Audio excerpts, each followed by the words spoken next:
compatriotes. Banambo Kambote Nabino.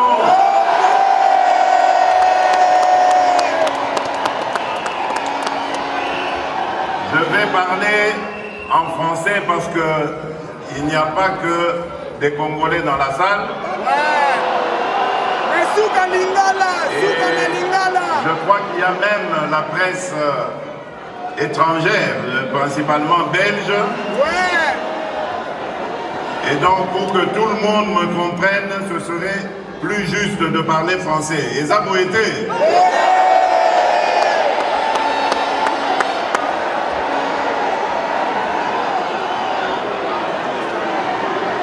Mesdames et messieurs, chers compatriotes, le 26 novembre 2018, j'avais pris 2 engagements. Le premier engagement, en tant que président de l'UDPS, était d'aller m'incliner sur la dépouille de mon prédécesseur, mon leader, mon mentor, mon conducteur, mon formateur, mon géniteur. J'étais allé lui faire une promesse. C'était celle de ramener sa dépouille au pays de ses ancêtres.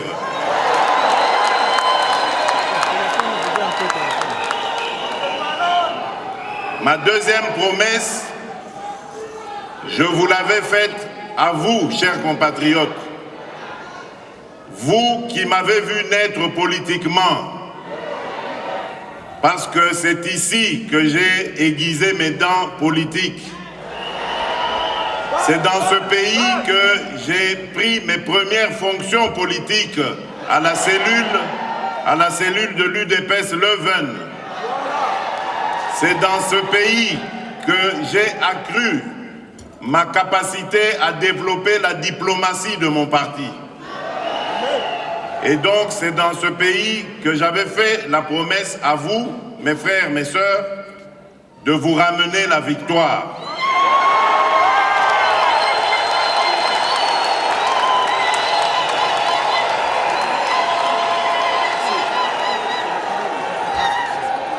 Et ensuite, je suis descendu au pays. Vous connaissez la suite. Nous avons fait une campagne, dite campagne du pauvre, avec très peu de moyens, mais nous avons pu, grâce à Dieu, sillonner beaucoup de partis de la République.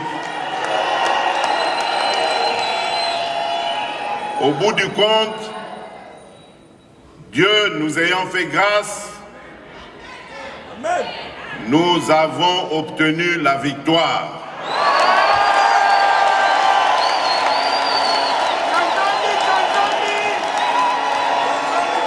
Et donc,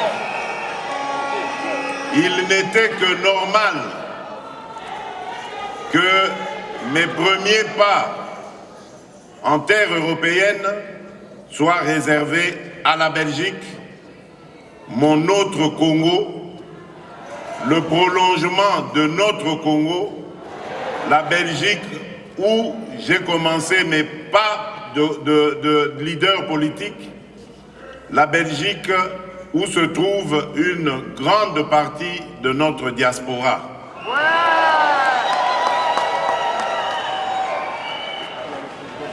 Et donc je suis là d'abord pour vous remercier de vos prières, parce que je sais que beaucoup, Batiaki Mabolongo Nassé,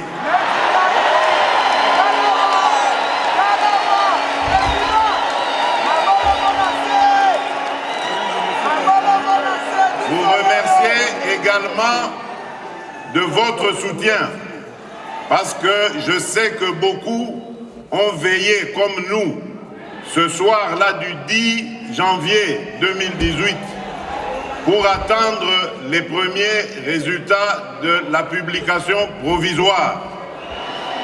Et ensuite, 10 jours après, pour attendre les résultats de la publication définitive par la Cour constitutionnelle. Je tiens à vous remercier chaleureusement. Merci. Et donc, on vous remercie.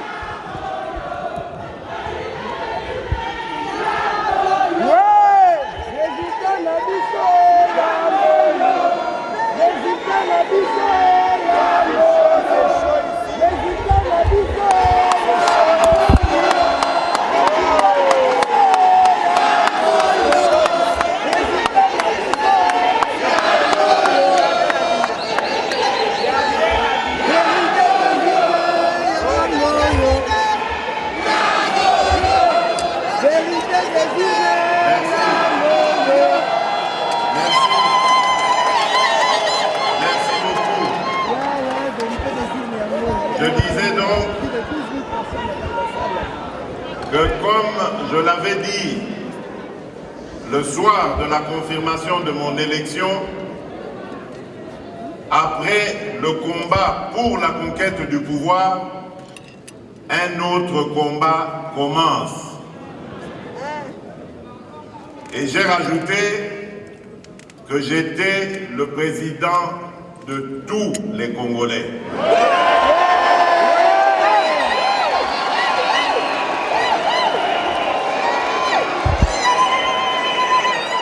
J'étais le président des Congolais qui m'ont élu et également de ceux qui ne m'ont pas, qui n'ont pas voté pour moi.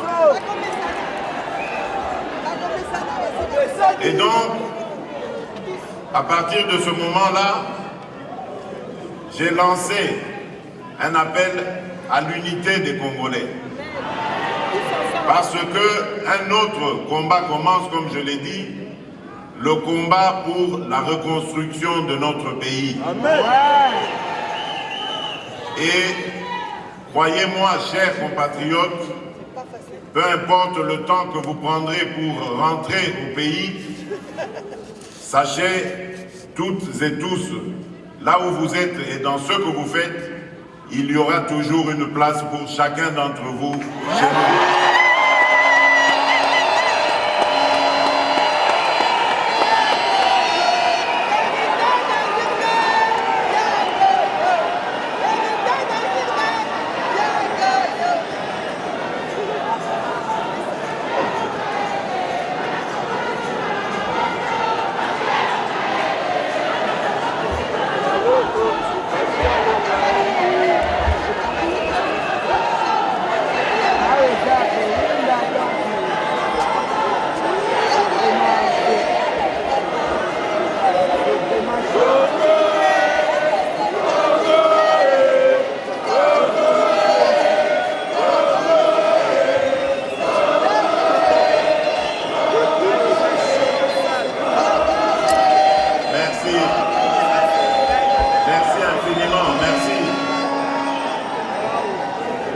Je disais donc que l'heure est à la réconciliation nationale et à la construction de notre pays. Il y a de la place pour tous les Congolais. Et pour le marquer davantage, mes premiers signes ont été de libéraliser l'espace politique. Et donc, j'ai pris la décision de libérer tous nos compatriotes qui étaient retenus pour X ou Y raisons politiques dans les cachots de la République. Bravo, bravo. Pour ceux qui étaient en exil, empêchés de retourner dans leur pays, tout le monde est désormais libre de retourner dans son pays.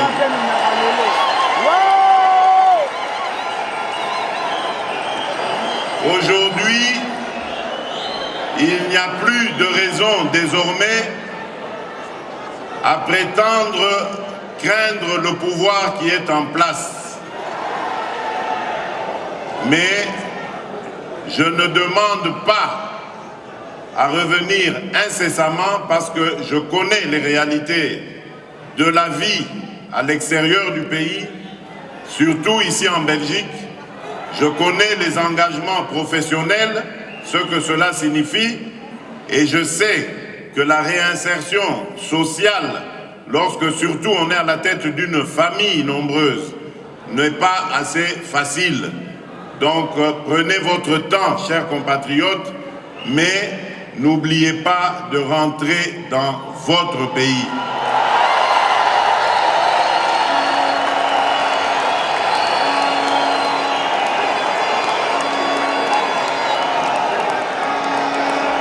Le Congo a besoin de vous. Nous avons plusieurs chantiers en construction. Le premier chantier, c'est celui, bien entendu, de la paix et la sécurité. Tant qu'un seul de nos compatriotes souffrira de manque de paix et de sécurité, je ne me sentirai jamais à l'aise. Merci. Béton! Nous sommes en train de tout mettre en œuvre. Aujourd'hui, notre armée est déployée en Ituri et dans le nord Kivu principalement, dans le but d'éradiquer complètement toutes ces poches de violence, une violence d'ailleurs inhumaine et gratuite qui est administrée injustement sur nos compatriotes vivant dans ces contrées. Je n'abandonnerai pas ce combat tant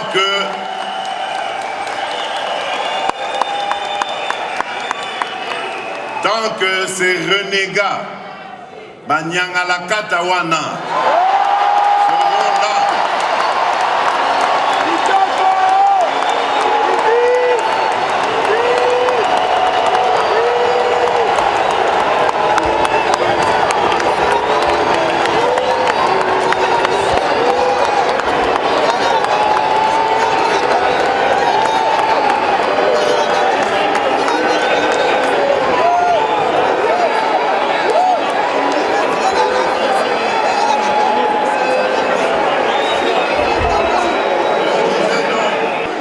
Banyangala Katawana continueront à faire du tort.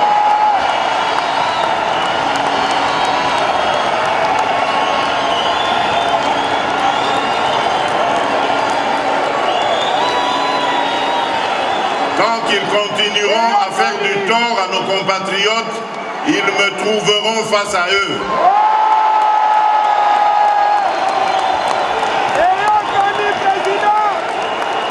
Mon objectif, c'est la paix et je prends le serment ici de ramener la paix totale dans notre pays.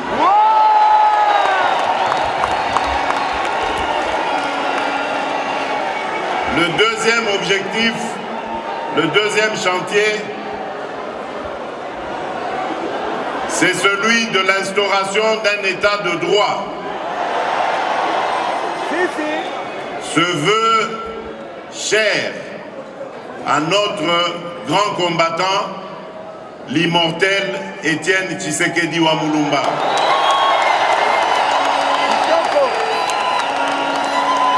Nous avons le devoir de continuer ce combat jusqu'à l'instauration d'un état de droit dans notre pays. Et cet état de droit doit être soutenu par une justice plus juste. Une justice au-dessus de tout soupçon. Une justice qui va faire son travail pour protéger les citoyens et leurs biens Ainsi, pouvoir dire le droit en conformité justement avec la loi. C'est ça, l'état de droit que nous voulons instaurer. Et croyez-moi que là aussi, je ne ménagerai aucun effort pour y arriver. Je ne veux pas de la justice faite par le président de la République ou à la présidence de la République. Je ne suis pas un dictateur et je ne veux pas qu'on fasse de moi un dictateur.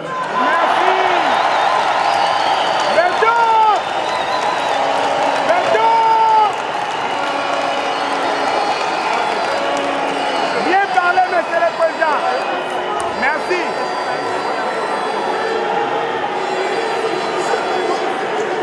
Ah oui, c'est ça l'état de droit. Mandela! Mandela!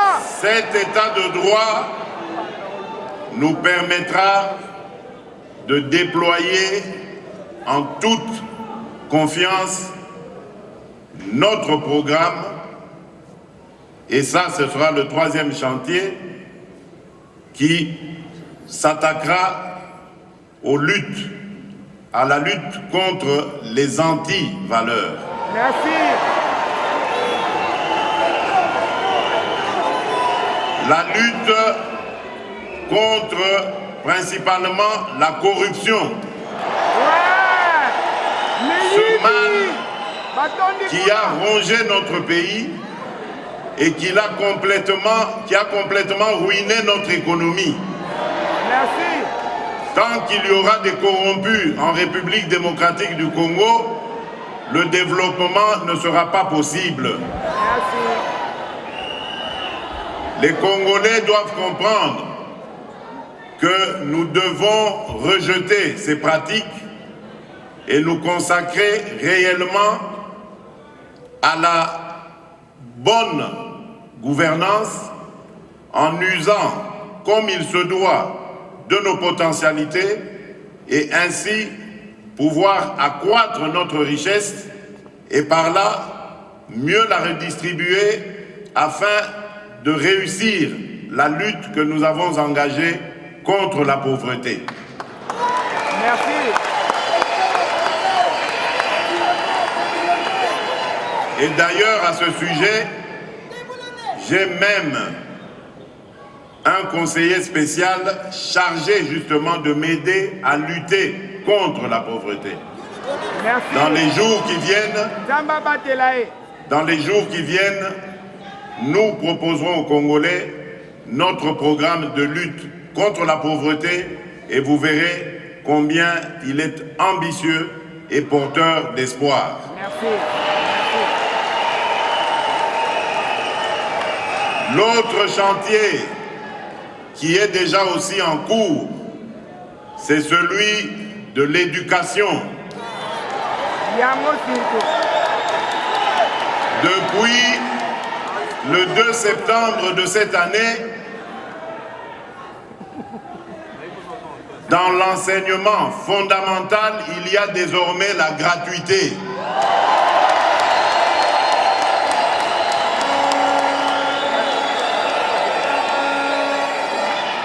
Donc, moi, na Congo, à Kozala Lisusu, il est traité.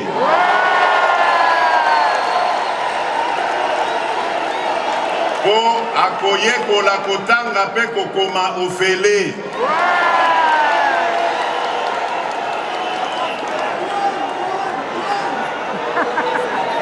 Nous poursuivrons ces efforts, palier par palier, pour que demain, ce soit les études du secondaire et plus tard, les études universitaires. Avant la fin de mon mandat, j'aimerais revoir les premiers étudiants boursiers bénéficiant de la bourse du gouvernement de la République.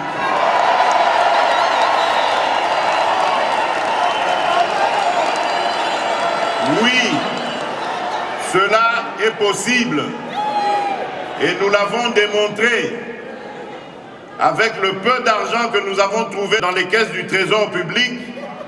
Nous avons engagé un certain nombre d'actions que nous avons appelées le programme des 100 premiers jours d'urgence du président de la République.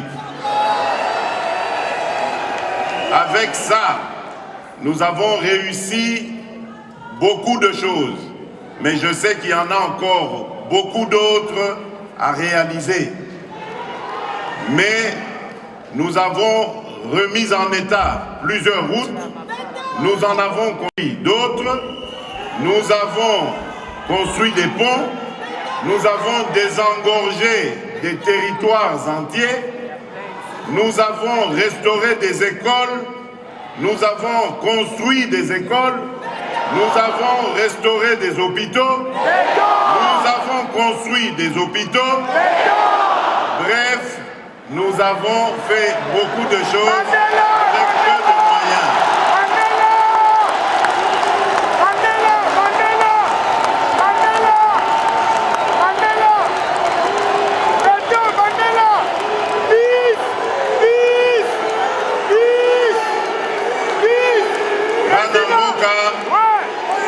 Les chantiers continuent. Nous avons également le chantier de la santé. Comme je vous l'ai dit, dans mon programme, j'ai mis au cœur de ma stratégie l'homme congolais. Et donc, tout sera fait pour l'épanouissement de l'homme congolais.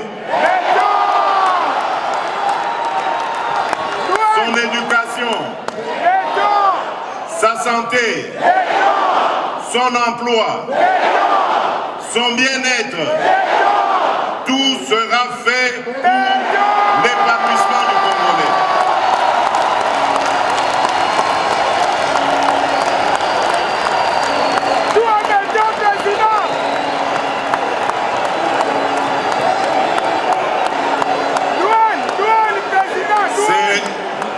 Après avoir obtenu l'épanouissement du Congolais, que nous pourrons être sûrs maintenant de développer notre pays. En même temps, nous nous attaquons au chantier des infrastructures. Vous savez que notre pays est en grand déficit de routes, de ponts, de voies ferrées et fluviales.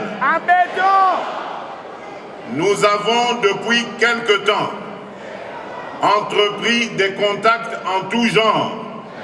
C'est ce qui explique d'ailleurs les nombreux déplacements que j'effectue avec des investisseurs dans plusieurs domaines pour qu'ils viennent nous aider à reconstruire notre pays. Nous avons d'énormes projets qui vont transformer la République démocratique du Congo en pays développé.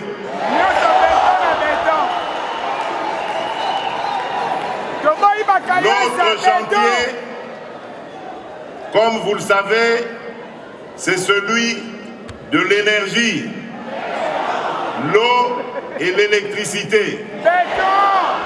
Aujourd'hui, chers compatriotes, il y a moins de 10% de notre population qui a accès à l'eau et à l'électricité. Nous avons, depuis que nous sommes là, financé, grâce au peu que nous avons trouvé dans les caisses du Trésor, des projets de construction de puits pour l'adduction d'eau potable. Nous avons également investi dans les chantiers de réhabilitation des cabines électriques, des câbles électriques, et nous allons petit à petit avec les investisseurs qui vont arriver, construire des micro-barrages qui vont nous permettre de développer les coins les plus reculés de la République. Merci.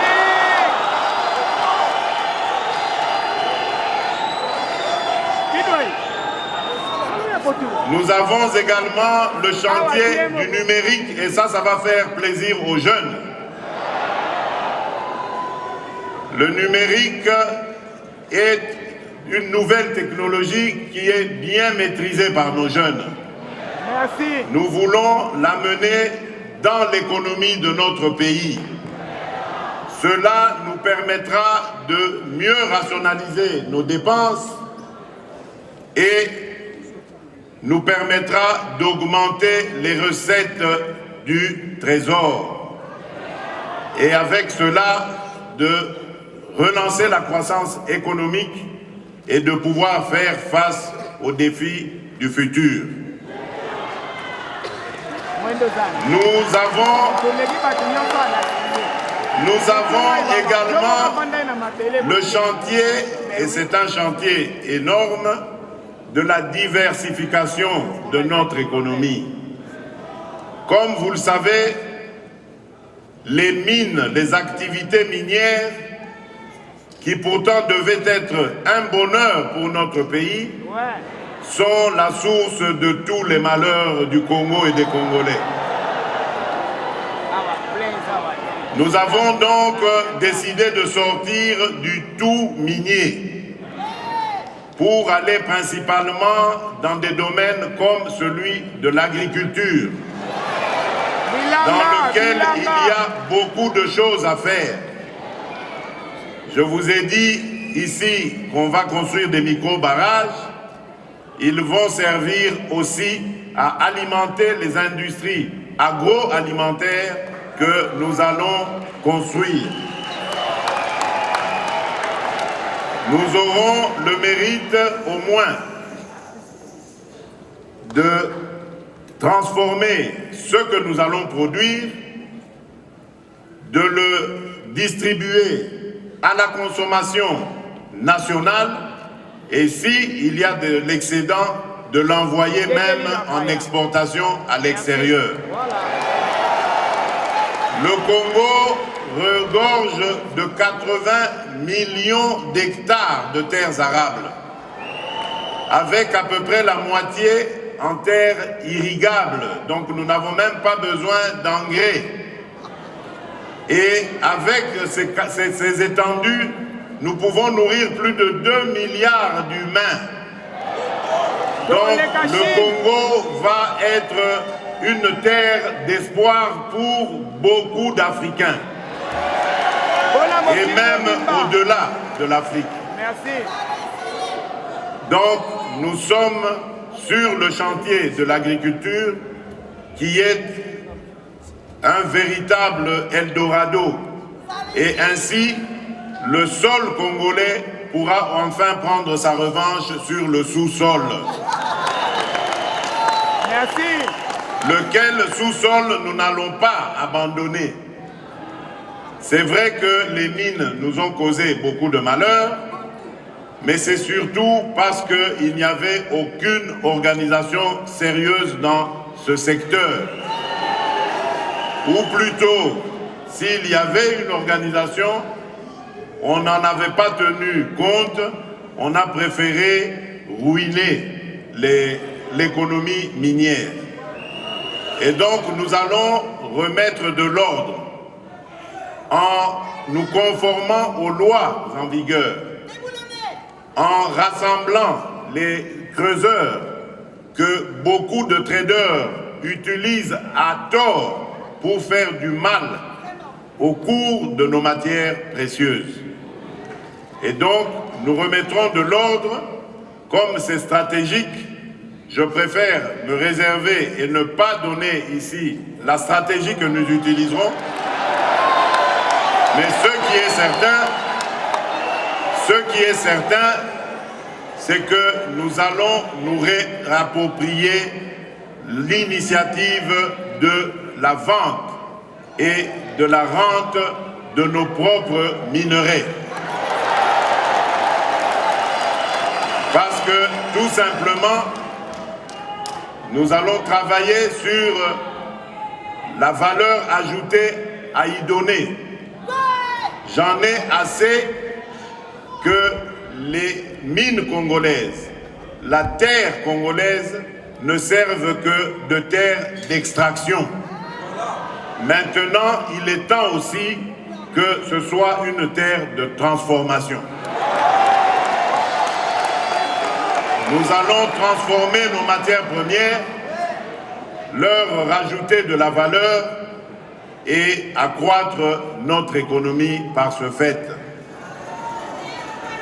Voilà, mesdames et messieurs, chers compatriotes, voilà brossé en quelques mots les ambitions de celui qui est votre fils, votre frère, votre père, votre ami, votre compatriote. C'est l'ambition qui m'anime. Je l'ai promis et comme vous le savez, je ne suis pas homme à promettre en vain, je le réaliserai. Merci. Je l'ai dit, je veux rendre aux Congolaises et aux Congolais leur dignité, leur fierté, leur bonheur, leur joie de vivre dans un Congo uni, fort et prospère. Bobo Sanate, Papa Lobaki, le peuple d'abord. Je vous remercie.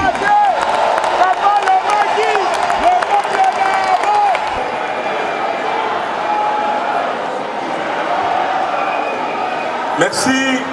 Merci à...